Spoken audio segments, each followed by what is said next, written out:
Friends, જય શ્રી કૃષ્ણ. મારી YouTube channel cooking with દીપ્તિમાં તમારું હાર્દિક સ્વાગત છે. આમળા આપણા સ્વાસ્થ્ય માટે બહુ જ ફાયદાકારક છે. આમળા ઇમ્યુનિટી વધારે છે, પાચન સુધારે છે, વાળ અને ત્વચા માટે પણ ખૂબ લાભદાયક છે. તો આજે હું તમને બતાવીશ એક ખૂબ જ હેલ્ધી, ટેસ્ટી અને ઘરે સહેલાઈથી બનતી રેસીપી આમળા કેન્ડી. તો ફ્રેન્ડ્સ, તમને અમારી રેસીપી ગમે તો વિડીયોને લાઈક કરો, શેર કરો અને ચેનલને સબસ્ક્રાઇબ કરવાનું ભૂલશો નહીં. તો ચાલો શરૂ કરીએ. મેં અહીં 500 ગ્રામ આમળા લઈ લીધેલા છે અને આપણે તેને હવે પાણીથી ધોઈ લઈશું.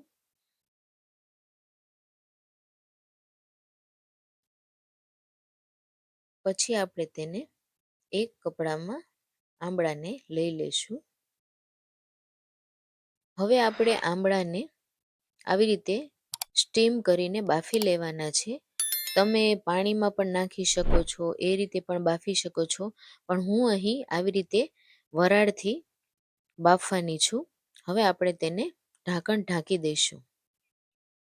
અહીં મેં 500 ગ્રામ સાકર લઈ લીધી છે. જેટલા પ્રમાણમાં આમળા છે એટલા જ પ્રમાણમાં સામે મેં સાકર લઈ લીધી છે. હવે આપણે સાકરને આ રીતે ખાયણીમાં થોડી ખાંડી લઈશું. એટલે પછી મિક્સરમાં જ્યારે આપણે ક્રશ કરીએ ત્યારે એ ઝડપથી ક્રશ થઈ જાય. હવે આપણે મિક્સચર જારમાં સાકરને એકદમ ફાઇન પાવડર તૈયાર કરીશું. સાકર ક્રશ થઈને તૈયાર છે. હવે અહીં આમળા બફાઈ ગયા છે એટલે આપણે તેને હવે બહાર લઈ લઈશું. આમળાને બફાતા લગભગ 15 મિનિટ જેવો સમય લાગે છે. એ છૂટા પડવા લાગે ચીરોની સાથે એટલે આપણા આમળા બફાઈ ગયા હોય છે. જુઓ, આ રીતે એકદમ છૂટું પડી જશે અને એનો જે ઠળિયાનો ભાગ છે આપણે કાઢી લઈશું. હવે આપણે આમળાને મિક્સચર જારમાં એડ કરીને એની સાથે થોડી સાકર પણ એડ કરીશું એટલે એકદમ સરસ ક્રશ થઈ જાય. હવે આપણે તેને ક્રશ કરી લઈશું.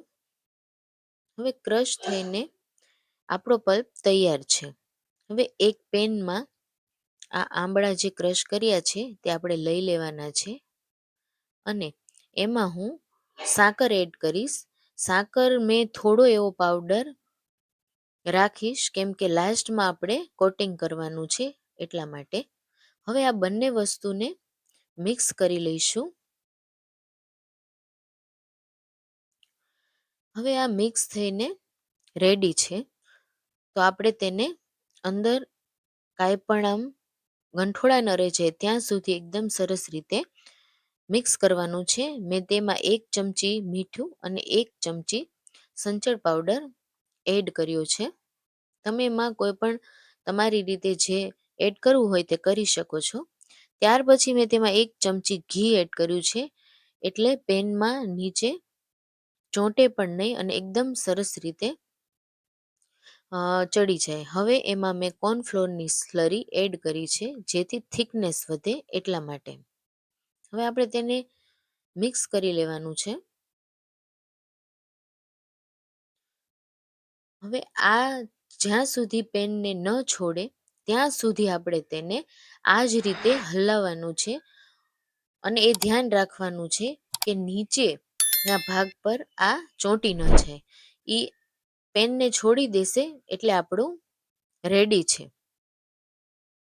હવે આપણે આ પલ્પને એક બાઉલમાં કાઢી લેવાનું છે અને તેને ઠંડુ થવા દેવાનું છે. હવે ઠંડુ થઈ ગયા પછી આપણે ઘીવાળા હાથ કરીને નાના નાના બોલ્સ બનાવવાના છે એટલે આપણે હાથ પર ચીપકે ને એટલા માટે મેં થોડું ઘી લગાવી લીધું છે. હવે આ બોલ્સ રેડી છે. આવી જ રીતે આપણે બધા જ બોલ્સ તૈયાર કરી લઈશું.